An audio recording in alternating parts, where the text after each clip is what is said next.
So for doing add to cart, you need to log in to buyer account first of all. Then you need to paste that link what I have provided you like this.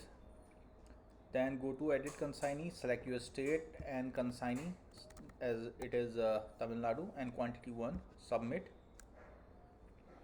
Then what you need to do, you see here Almira Handicraft Q3. You need to press Control on your keyboard and then click on this. Then a new tab will open. Go to this new tab. It is taking some time, but it will certainly open like this.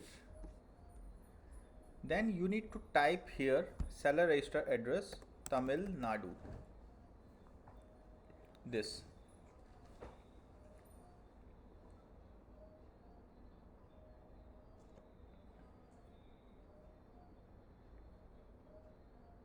So it will process. It's gonna take some time. Once the process has been stopped, then you need to go to that link again and you need to refresh it. The moment you will refresh it, then your rate will reflect like this.